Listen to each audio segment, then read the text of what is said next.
السلام علیکم ورحمۃ اللہ وبرکاتہ۔ بسم اللہ الرحمن الرحیم، نحمد و نصلی علی رسول الکریم۔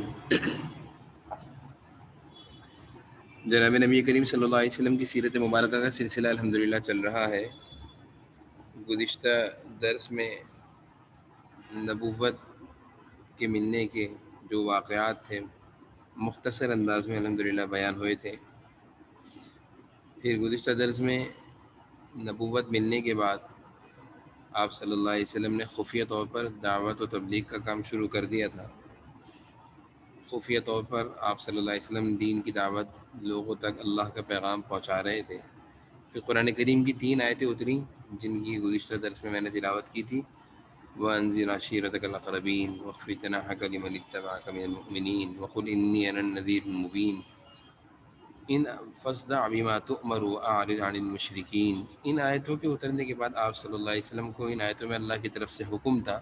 کہ اب آپ کھلے عام لوگوں میں، مجمع میں جا کر دین اسلام کی دعوت دیں، اللہ کا تعارف کرائیں۔ ان آیتوں کے اترنے کے بعد آپ صلی اللہ علیہ وسلم کھلے عام لوگوں کو دعوت اسلام دینا شروع کی، اور آغاز آپ نے اپنے خاندان سے کیا، اپنے گھرانے سے کیا، اپنے گھرانے کے لوگوں کو جمع کیا، پھر اس کے بعد اپنے قبیلے قریش کے لوگوں کو جمع کیا، اور پھر اس کے بعد آپ صلی اللہ علیہ وسلم ہر ایک کو اللہ کا تعارف کراتے تھے، اور ساتھ ساتھ بتوں کی مذمت بیان فرماتے تھے کہ یہ بت جن کو تم معبود سمجھتے ہو، ان سے تو کچھ بھی نہیں ہوگا، یہ خود اپنے نفع نقصان کے مالک نہیں ہے، یہ اپنے فائدے کے لیے کچھ نہیں کر سکتے، یہ تمہارے لیے کیا کریں گے۔ تو بتوں کی مذمت آپ صلی اللہ علیہ وسلم بیان فرماتے تھے۔ یہ گزشتہ درس کا خلاصہ میں نے مختصر انداز میں عرض کیا۔ آپ صلی اللہ علیہ وسلم کی دعوت میں تیزی آئی اور آپ نے لوگوں کو اللہ کا تعارف کرایا، اور بتوں اور ان کے معبودوں کو آپ نے برا کہا، تو قریش سے یہ برداشت نہ ہوا۔ سرداران قریش آپ صلی اللہ علیہ وسلم کے چچا ابو طالب، جو کہ مکہ کے سرداروں میں سے تھے، سب سے بڑے سردار چچا آپ صلی اللہ علیہ وسلم کے دادا عبد المطلب تھے، ان کے انتقال کے بعد یہ سرداری چچا ابو طالب کے پاس آ گئی۔ تو سرداران قریش یعنی مکہ کے اور بھی سردار تھے، بڑے بڑے لوگ تھے، ابو طالب کی قدر کیا کرتے تھے۔ تو یہ سارے سرداران قریش آپ صلی اللہ علیہ وسلم کی دعوت کو روکنے کے لیے ابو طالب کے پاس آئے، اور آپ صلی اللہ علیہ وسلم سے متعلق 3 ملاقاتیں کی ابو طالب سے۔ پہلی ملاقات، قریش کا وفد آیا آپ چچا ابو طالب کے پاس، اور آ کر کہا، اے ابو طالب، تمہارا یہ جو بھتیجا ہے یہ ہمارے بتوں اور ہمارے معبودوں کو برا کہتا ہے، ہمارے دین میں عیب نکالتا ہے۔ بہتر یہ ہے کہ یعنی حضور صلی اللہ علیہ وسلم کو، اپنے بھتیجے کو ان باتوں سے روکو، ورنہ اس کی حمایت سے الگ ہو جاؤ، ہمارے درمیان میں سے ہٹ جاؤ،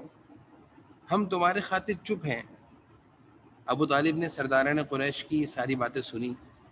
اور چچا ابو طالب حضور صلی اللہ علیہ وسلم سے بے حد محبت کرتے تھے۔ آپ چچا ابو طالب کی پوری حمایت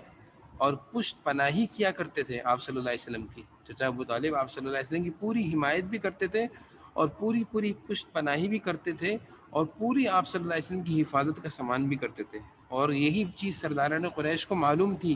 کہ ان کو پوری حمایت چچا ابو طالب کی حاصل ہے۔ چنانچہ ابو طالب ان کی باتوں کو سنتے رہے، اور ابو طالب نے ان سب کو نرمی سے سمجھایا، اور خوش اسلوبی سے ان کا مطالبہ ٹال دیا۔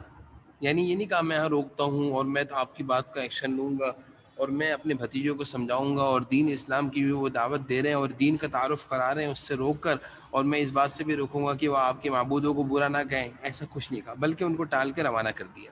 تو یہ پہلی ملاقات تھی آپ صلی اللہ علیہ وسلم کو دعوت و تبلیغ یعنی دین کی محنت اور اللہ کا تعارف کرانے سے روکنے کے لیے، یہ پہلی ملاقات تھی، اور اس ملاقات میں چچا ابو طالب نے ان کو خوش اسلوبی سے ٹال دیا اور واپس بھیج دیا۔ دوسری ملاقات کیا ہوئی؟ آپ صلی اللہ علیہ وسلم نے دعوت کا کام اور تیز کر دیا، اور بتوں کی بے بسی آپ نے بیان کرنا شروع کری، معبودوں کی بے بسی، کہ تم کس بت کی عبادت کرتے ہو؟ مٹی کے بنے بتوں کی، مٹی کے بنے بتوں کی تم عبادت کر رہے ہو، تم ان کو خدا بنا رہے ہو، تم ان سے اپنی حاجتوں کو پورا کروانا چاہ رہے ہو، تم ان کے آگے روتے رہتے ہو، اپنی ضرورتوں کو رکھتے ہو، وہ کیسے پوری کر سکتے ہیں؟ ان کے پاس کوئی اختیار نہیں ہے، وہ ہل جل نہیں سکتے، وہ بول نہیں سکتے، وہ کھا نہیں سکتے، وہ دیکھ نہیں سکتے، وہ کیسے تمہاری حاجتوں کو پورا کریں گے؟ تو آپ صلی اللہ علیہ وسلم نے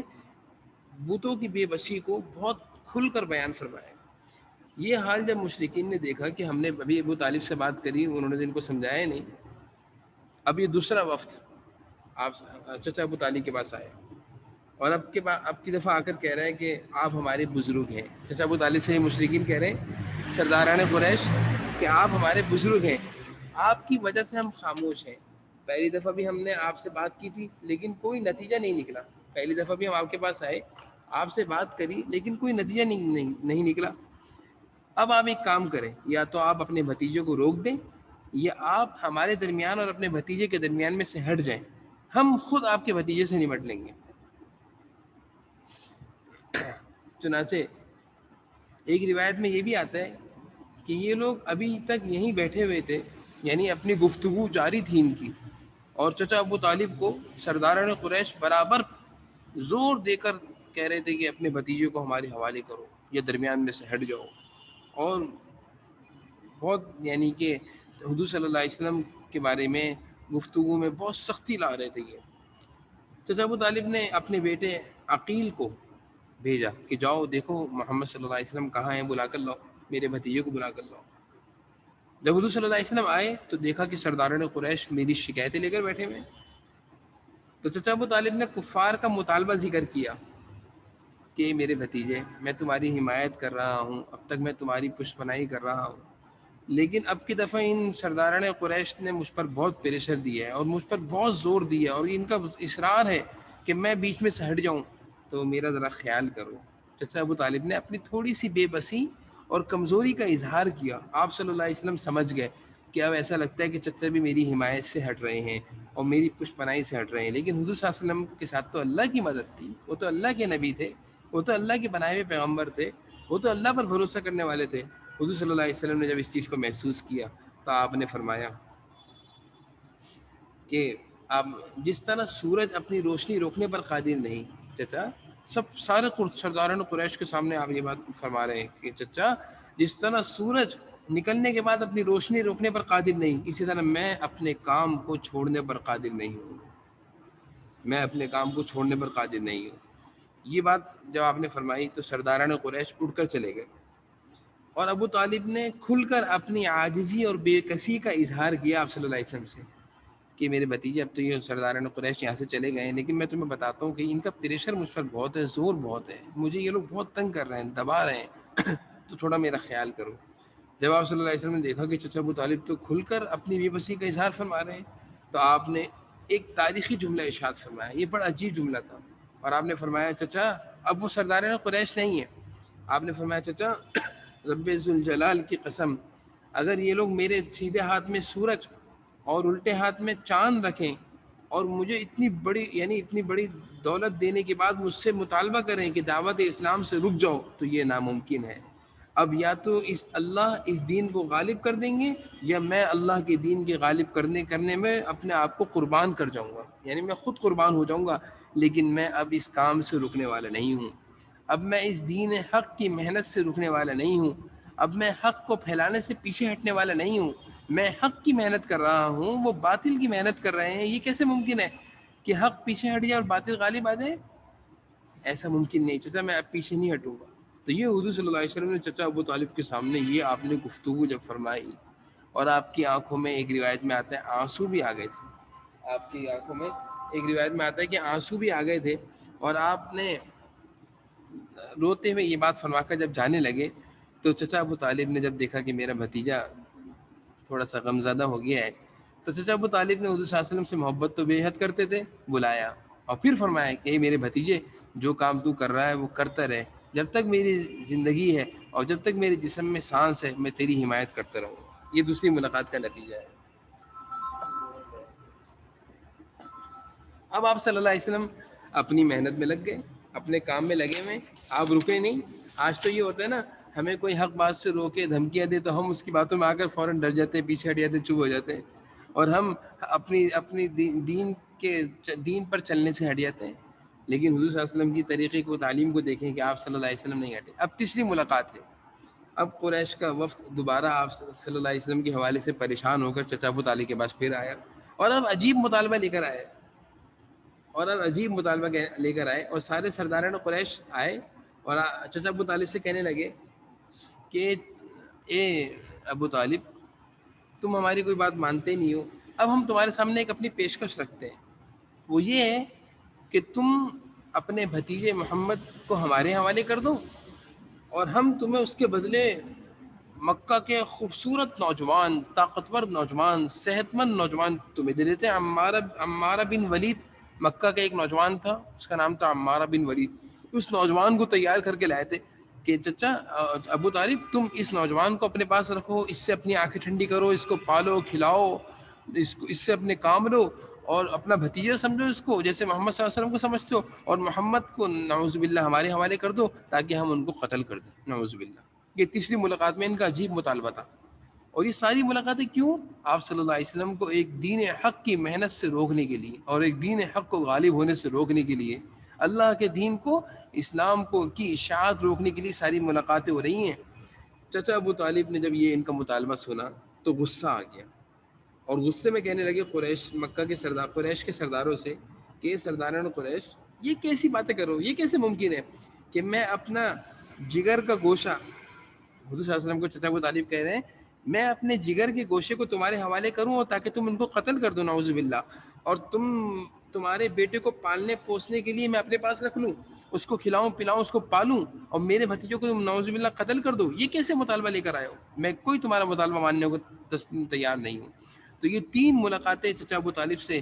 سرداران قریش نے کی، اور یہ تینوں ملاقات کا مقصد کیا تھا؟ دین اسلام کی اشاعت کو روکنا، دین اسلام کی اشاعت کو۔ دیکھیں سیرت اصل کیا ہے کہ ہمیں سیرت سے درس ملتے ہیں، اسباق ملتے ہیں، سبق ملتا ہے زندگی گزارنے کا،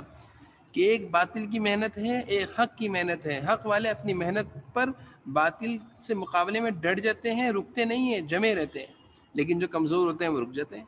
جیسے میں ایک مثال دیتا ہوں، ایک آدمی، ایک نوجوان ہے،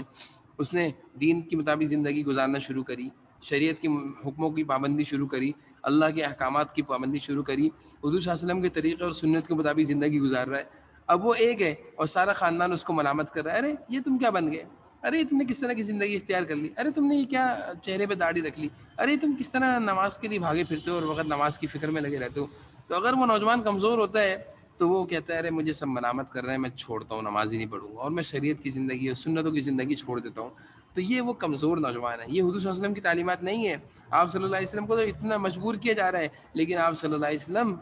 کسی بھی طرح ان کی بات میں آنے والے اور نہ راضی ہونے والے، آپ اپنے بات پر ڈٹے ہوئے ہیں کہ سورج اور چاند کو لا کر رکھ دو، تب بھی میں اللہ کے اس پیغام کو پھیلانے سے رکنے والا نہیں ہوں۔ تو یہ 3 ملاقاتیں آپ صلی اللہ علیہ وسلم کے بارے میں چچا ابو طالب سے کی۔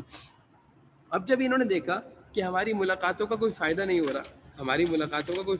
رہا، تو انہوں نے اب بدتمیزی اور تشدد کا راستہ اختیار کیا، اور آپ صلی اللہ علیہ وسلم کو تکلیفیں دینے کا راستہ اختیار کیا۔ اس میں راستہ کیا کیا؟ انہوں نے یہ کیا کہ آپ صلی اللہ علیہ وسلم کو اذیتیں دیتے تھے۔ اب دیکھیں آپ صلی اللہ علیہ وسلم نے یہ جو دین آج ہم تک پہنچا ہے، یہ جو حضور صلی اللہ علیہ وسلم کا دین آج ہم تک پہنچا ہے، جو ہم بڑے آرام سے اپنے گھروں میں دین اسلام لے کر بیٹھے ہوئے ہیں، اور ہمیں احساس بھی نہیں کہ ہم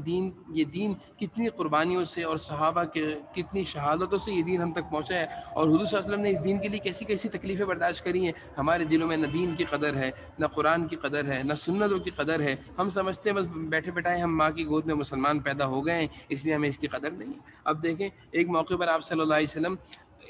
وسلم نماز پڑھ رہے تھے حرم کعبہ میں۔ ابو جہل نے عقبہ بن ابی معیط، یہ دونوں بدبخت نمبر 1 کے تھے، آپ صلی اللہ علیہ وسلم کو بہت اذیت دیا کرتے تھے۔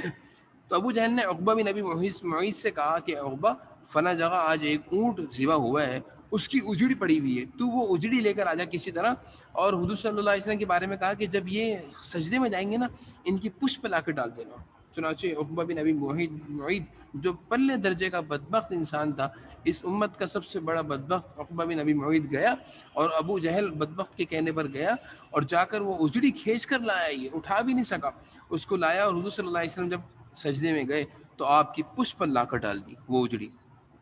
آپ صلی اللہ علیہ وسلم اس اجڑی کے بوجھ کی وجہ سے سجدے میں دبے رہے، یعنی آپ صلی اللہ علیہ وسلم اٹھ نہیں پا رہے تھے، اتنا بوجھ تھا کسی نے حضرت فاطمہ جو کہ کم عمر تھیں ان کو بتایا کہ تمہارے والد کے ساتھ اس طرح کیا ہے اور وہ حرم کعبہ میں ہیں. حضرت فاطمہ کے بارے میں آتا ہے وہ دوڑی بھی آئیں اور اب کھینچ کھینچ کر حضور صلی اللہ علیہ وسلم کے اوپر سے اجڑی کو ہٹائی. جب وہ اجڑی ہٹی آپ صلی اللہ علیہ وسلم تکلیف سے باہر نکلے اور آپ سرداران قریش جو بیٹھے ہوئے تھے دور بیٹھ کے ٹھٹے مار رہے تھے, ہنس رہے تھے, ایک دوسرے پر گر رہے تھے, مذاق اڑا رہے تھے, آپ صلی اللہ علیہ وسلم ان کے پاس گئے اور ان کے پاس جا کر آپ نے یہ کہا اللہ تعالیٰ سے اللہم علیک بقریش, اللہم علیک بقریش. آپ نے ان کے نام لے لے کر بد دعائیں دیں, نام لے لے, اتنی تکلیفیں دیں, اتنی اذیتیں دیں کہ آپ صلی اللہ علیہ وسلم اس دفعہ مجبور ہو کر بد دعائیں دیں. عبداللہ بن مسعود فرماتے ہیں جن جن لوگوں کے نام لیے تھے آپ صلی اللہ علیہ وسلم نے بد دعا دینے میں نے ان سب کو بدر کے میدان میں اوندے منہ پڑا ہوا مرا ہوا دیکھا. آپ صلی اللہ علیہ وسلم کی بد دعا سے کوئی بھی بچنے والا نہیں, سب کے سب اوندے منہ پڑے ہوئے تھے بدر کے میدان میں. تو یہ آپ صلی اللہ علیہ وسلم کے ساتھ انہوں نے تشدد کا راستہ اختیار کیا, دین اسلام کو روکنے کے لیے تشدد کا راستہ. اسی طرح عقبہ بن معیط نے ایک دفعہ ایسا کیا کہ آپ صلی اللہ علیہ وسلم نماز پڑھ رہے تھے یا آپ صلی اللہ علیہ وسلم کے پاس آیا اور اس نے نا آپ صلی اللہ علیہ وسلم کو مخاطب کر کے کہا کہ میں نے تمہیں منع نہیں کیا یہاں نماز نہیں پڑھا کرو, تم جو عبادت کرتے ہو یہ نہیں کیا کرو. اور اس نے زور سے آپ کی گردن میں ایک چادر ڈالی اور چادر ڈال کے زور سے اس چادر سے آپ صلی اللہ علیہ وسلم کے گلے مبارک کو کھینچا, جس سے آپ صلی اللہ علیہ وسلم کا دم گھٹنے لگا اور آپ کی آنکھیں باہر کی طرف آنے لگی. حضرت ابو بکر رضی اللہ عنہ شروع مسلمانوں میں سے تھے, یہ اکیلے ہی تھے اسلام لانے والوں میں. انہوں نے وہاں سے جب دیکھا آپ صلی اللہ علیہ وسلم کے ساتھ اس طرح کا معاملہ ہو رہا ہے, گزر رہے تھے, تو دوڑے ہوئے آئے اور عقبہ بن ابی معیط کو دھکا دیا اور آپ صلی اللہ علیہ وسلم کی گلے سے چادر کو نکالا اور کہا اتقتلون رجلا ان یقول ربی اللہ, کیا تم ایک ایسے آدمی کو قتل کرنا چاہتے ہو جو کہتے ہیں اللہ, جو یہ صرف کہتے ہیں کہ اللہ میرا رب ہے, یعنی اس کا یہ جرم ہے کہ وہ یہ کہتا ہے اللہ میرا رب ہے, اللہ کے سوا میں کسی کی عبادت نہیں کر سکتا. تو ابو بکر صدیق رضی اللہ عنہ نے اس موقع پر آپ صلی اللہ علیہ وسلم کو عقبہ بن ابی معیط کی چادر سے نکالا اور بچایا. یہ دیکھیں آپ صلی اللہ علیہ وسلم نے کس قدر تکلیفیں برداشت کی ہیں. ہم سوچے تو ہم سمجھتے ہیں بس نماز پڑھ لی نہیں پڑھی مرضی ہے, سنتوں پر عمل کیا نہیں کیا مرضی ہے, ہم معمولی سمجھتے ہیں. دین کے حکم کو توڑتے ہیں, اللہ کو ناراض کرتے ہیں, قرآن کے خلاف زندگی گزارتے ہیں, سنتوں کے خلاف زندگی گزارتے ہیں, اور ہم سوچتے بھی نہیں کہ یہ دین, یہ سنتیں, یہ قرآن, یہ ہم تک کتنی مشقتوں سے اور کتنی قربانیوں سے حضور صلی اللہ علیہ وسلم نے پہنچایا ہے. ہمارے دل میں اس کی یہی قدر ہے, ہم اس کے یہی اس کی قدر کرتے ہیں کہ ہم اتنا اس کو معمولی سمجھتے ہیں. ہمارے نزدیک ساری چیزوں کی اہمیت ہے, کام اور کاروبار کی اہمیت ہے, مال اور دولت کی اہمیت ہے, سب کی اہمیت ہے, لیکن دین اور اہل دین اور قرآن اور احادیث مبارکہ حضور صلی اللہ علیہ وسلم کی قربانیاں, اس کے ہمیں احساس بھی نہیں ہے. ہمیں احساس بھی نہیں کہ کتنی قربانیوں سے آپ صلی اللہ علیہ وسلم نے یہ دین ہم تک پہنچایا. ایک ابو جہل, ابو لہب, یہ خود بھی آپ صلی اللہ علیہ وسلم کا دشمن تھا اور اس کی بیوی ام جمیل بھی. ان دونوں کا کام تھا آپ صلی اللہ علیہ وسلم کو ستانا. بیوی ام جمیل تو آپ صلی اللہ علیہ وسلم کے راستے میں کانٹے ڈالا کرتی تھی, جنگل جاتی تھی, سر پہ کانٹے رکھ کر لاتی تھی, اور آپ صلی اللہ علیہ وسلم کے راستے, جس راستے سے آپ صلی اللہ علیہ وسلم گزرتے اس کا یہی کام تھا, اس راستے میں کانٹے بچھانا, تکلیف دینا, اذیت دینا. اور بعض روایت میں آتا ہے کہ یہ اسی حالت میں مری ہے, یہ اسی طرح مری ہے بدبخت. آپ صلی اللہ علیہ وسلم کے لیے جنگل سے کانٹے سر پہ رکھ کر لاتی تھی اور رومال لپیٹتی تھی گلے سے, تو وہی رومال اس ایک دفعہ کانٹوں کا جو گٹھرا تھا وہ ایک دم پیچھے کی طرف گرا, تو وہ رومال, وہ دوپٹہ اس کے گلے کا پھندا بن گیا اور وہ اسی حالت میں مری ام جمیل. یہ آپ صلی اللہ علیہ وسلم کو بہت اذیت دیتی تھی, یہ اور اس کا شوہر. اور ابو لہب کے دو بیٹے عتبہ اور عتیبہ, ان دونوں کے نکاح میں آپ صلی اللہ علیہ وسلم کی دو بیٹیاں تھیں. جب آپ صلی اللہ علیہ وسلم نے نبوت کا اعلان کرنے سے قبل, یعنی نبی بنانے سے پہلے ہی آپ صلی اللہ علیہ وسلم کی دو بیٹیاں ان کے نکاح میں جا چکی تھی, اور جب آپ نے نبوت کا اعلان کیا تو انہوں نے اذیت اور تشدد کے لیے آپ صلی اللہ علیہ وسلم کو ستانے کے لیے اپنے دونوں بیٹوں کو مجبور کیا, اور دونوں بیٹے عتبہ اور عتیبہ آپ صلی اللہ علیہ وسلم کے پاس آئے اور دونوں آپ صلی اللہ علیہ وسلم کے سامنے بیٹھ کر آپ کی صاحبزادیوں کو آپ کے سامنے طلاق دی. یہ بھی کیوں کیا؟ آپ صلی اللہ علیہ وسلم کو مزید اذیت دینے کے لیے. آپ صلی اللہ علیہ وسلم کی دونوں صاحبزادیوں کو ان دونوں نے آپ صلی اللہ علیہ وسلم کے سامنے بیٹھ کر طلاق دی, ستانے کے لیے, تکلیف دینے کے لیے. عتبہ اور عتیبہ, بہت سارے لوگ اپنے بچوں کے نام عتبہ اور عتیبہ رکھتے ہیں, مناسب نہیں یہ نام رکھنا, بہت سارے لوگوں کو منع بھی کیا. یہ عتبہ اور عتیبہ یہ دونوں ابو لہب کے بیٹے تھے, اور آپ صلی اللہ علیہ وسلم کی دونوں صاحبزادیوں کو انہوں نے طلاقیں دیں. بعد میں ان دونوں صاحبزادیوں کا یکے بعد دیگرے حضرت عثمان رضی اللہ عنہ سے نکاح ہوا. پہلی صاحبزادی کا نکاح ہوا, ان کا انتقال ہو گیا تھا, پھر دوسری صاحبزادی کا بھی حضرت عثمان رضی اللہ عنہ سے نکاح ہوا. تو اس طرح آپ صلی اللہ علیہ وسلم کو ابو لہب, اس کی بیوی اور اس کے بچوں سب ہی نے ستایا. ایک موقع پر ایسا ہوا, سورہ لہب اللہ تعالیٰ نے نازل فرمائی. اس صورت میں اللہ تعالیٰ نے ابو لہب اور اس کی بیوی کے بارے میں فرمایا کہ ان دونوں کی ہلاکت ہے، یہ دونوں برباد ہوں گے. تو جب یہ صورت اتری اور اس صورت کا مکہ میں چرچا ہوا تو کسی نے ابو لہب کی بیوی سے جا کر کہا کہ تمہارے بارے میں تو قرآن کی ایک صورت اتری ہے، محمد صلی اللہ علیہ وسلم کو جو الخدا ہے نا، انہوں نے ایک صورت میں تمہاری مذمت بیان کی، تمہاری برائی بیان کی. ابو لہب کی بیوی ام جمیل کو جو معلوم چلا تو غصے میں ہاتھ میں پتھر اٹھائے ہوئے حضور صلی اللہ علیہ وسلم کو تلاش کرتے ہوئے آپ صلی اللہ علیہ وسلم کے پاس پہنچی. آپ صلی اللہ علیہ وسلم اور ابو بکر صدیق دونوں تشریف فرماتے. یہ بڑی غصے میں دوڑے ہوئے آ رہی تھی. آپ صلی اللہ علیہ وسلم نے کہا کہ ابو بکر دیکھو، یہ میرے پاس آ رہی ہے لیکن یہ مجھے دیکھ نہیں سکے گی اور اللہ تعالیٰ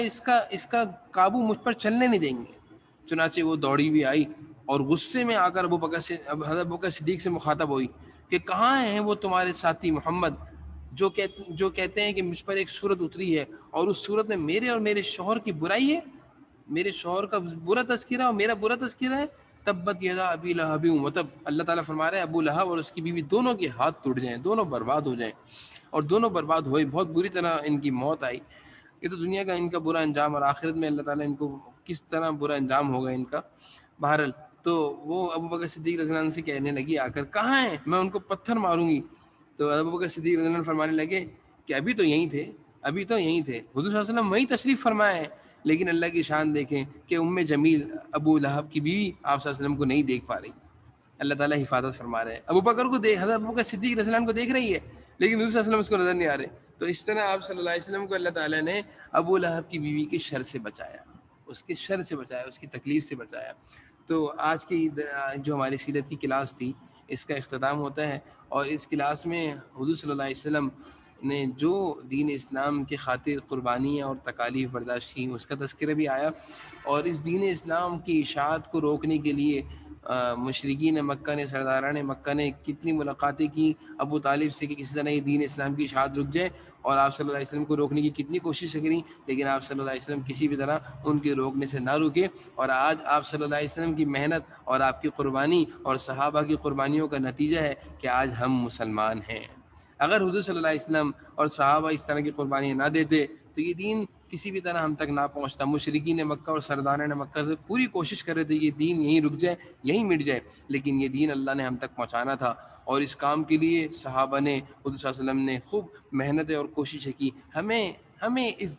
آج کی کلاس سے یہ درس ملتا ہے کہ ان کی محنتوں، ان کی قربانیوں اور ان کی تکالیف کا احساس کریں اور اس دین کو سینے سے لگائیں، اس کے مطابق اپنی زندگیوں کو گزاریں. اور جہاں ہم دنیا کی محنتوں میں لگے ہوئے ہیں، تھوڑی بہت دین کے لیے بھی تو محنت کریں. دیکھیں حضور صلی اللہ علیہ وسلم نے کتنی محنت اور کتنی قربانیاں اس دین کی اشاعت کے لیے. آپ کا سارا مقصد ہی دین کی اشاعت، رات دن آپ کے دین کی اشاعت میں گزرتے تھے کہ کسی طرح میں دین سب اپنی امت تک پہنچا دوں. آپ کی تو یہی فکر تھی، لیکن آج امت کی فکر ہے کہ میں نوٹ کما لوں، پیسہ کما لوں، یہ کر لوں، گھر بنا لوں، دولت بنا لوں، بینک بیلنس بنا لوں. امت کی فکر یہ ہے. ہماری فکر میں اور اپنے نبی کی فکر میں کتنا فرق ہے. زبان سے ہم دعویٰ کرتے ہیں عشق رسول کا، عاشق ہیں، اور کام ہمارے حضور صلی اللہ علیہ وسلم والے کام نہیں ہیں. تو اس آج کے درس سے حضور صلی اللہ علیہ وسلم کی قربانی جب ہمارے سامنے آئی تو خدا را اپنی زندگی میں کچھ وقت نکالیں کہ جس سے ہم دین کی اشاعت کا کام کر رہے ہوں، قرآن کی اشاعت ہمارے ذریعے سے ہو رہی ہو، ہمارے ذریعے سے اللہ کے دین کی اشاعت ہو رہی ہو، ہمارے ذریعے سے سنتوں کی اشاعت ہو رہی ہو، احادیث مبارکہ ہمارے ذریعے سے لوگوں تک پہنچ رہے ہوں، قرآن ہمارے ذریعے سے لوگوں تک پہنچ رہا ہو. دین کی خدمت میں کچھ نہ کچھ اپنا وقت لگائیں تاکہ حضور صلی اللہ علیہ وسلم نے تو ساری زندگی دن رات اس میں لگائے، اور قربانی ہمارے حصے میں بھی تو کچھ دین کی خدمت آنی چاہیے. اللہ تعالی ہم سب کو ان تمام باتوں کو سمجھنے کی اور عمل کی توفیق نصیب فرمائے. وآخر دعوانا الحمدللہ رب العالمین والسلام ورحمۃ اللہ وبرکاتہ.